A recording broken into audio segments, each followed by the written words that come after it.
The village of Ogaton, nestled on the outskirts of Benin City, brimmed with life as the annual Festival of Abundance approached.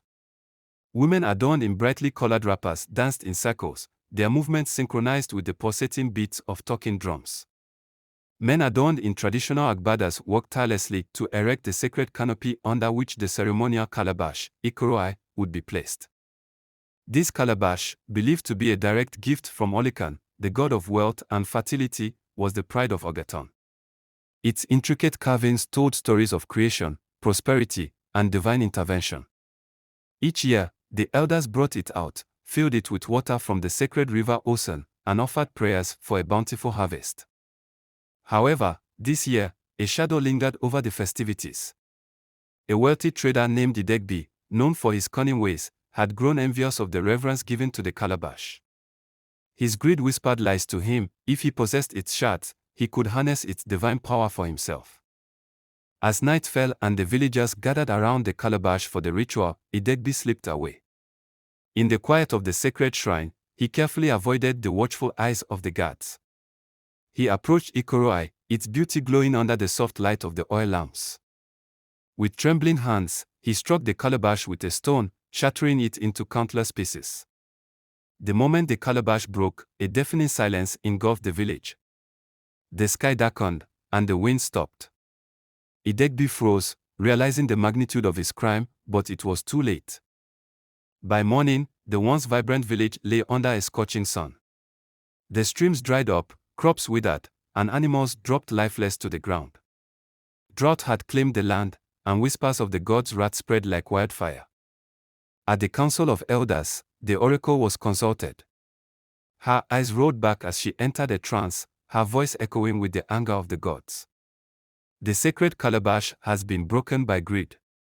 Death and drought shall linger until a virgin girl of pure heart repairs it under the guidance of the spirits.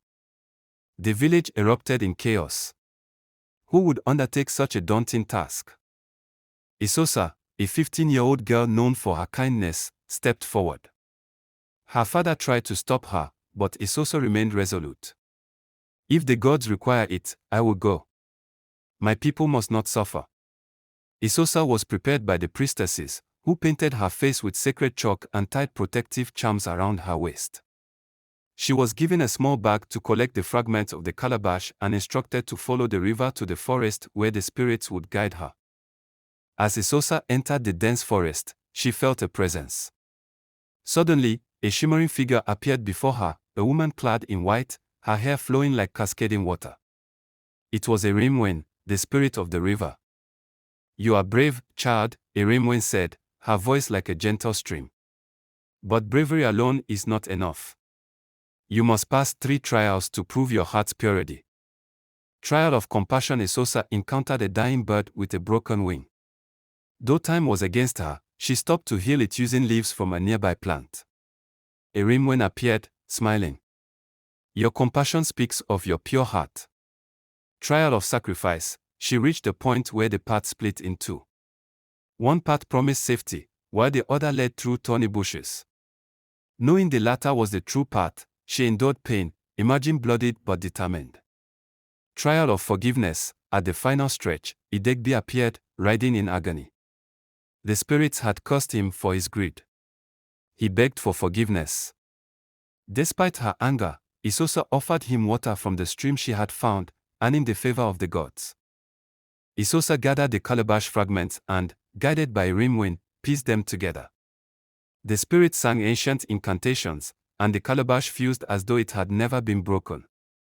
Take this back to your people, Erimwen said, handing Isosa the restored calabash. Let them know that greed destroys, but a pure heart can restore. Isosa returned to the village to the sound of cheers. She placed the calabash at the shrine, and the priest filled it with sacred water.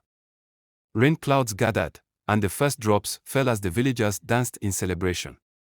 Idegbi, humbled by Isosa's forgiveness, confessed his crime and begged for penance.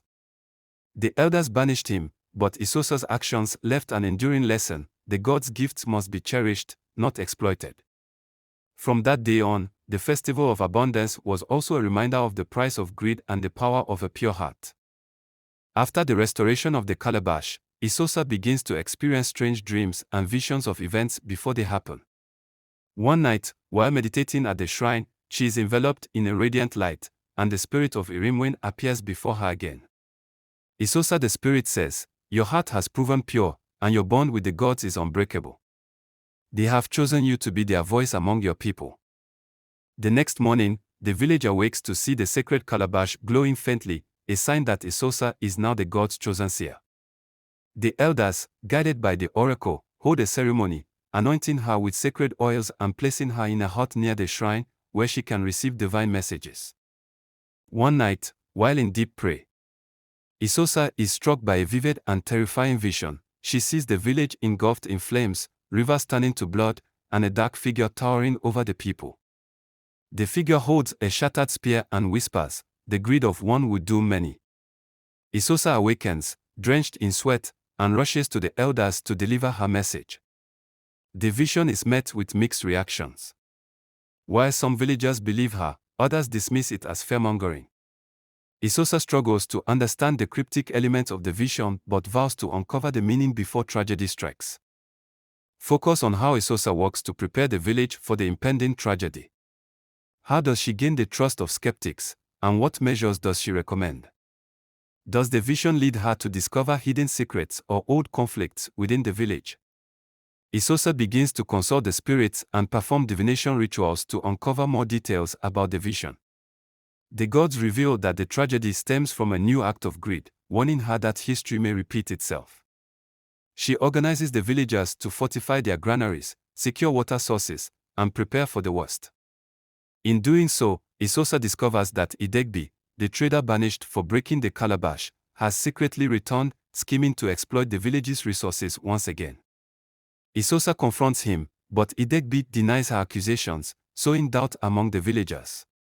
Tensions rise as Isosa tries to rally her people to act before it's too late, torn between her vision and the lack of tangible proof.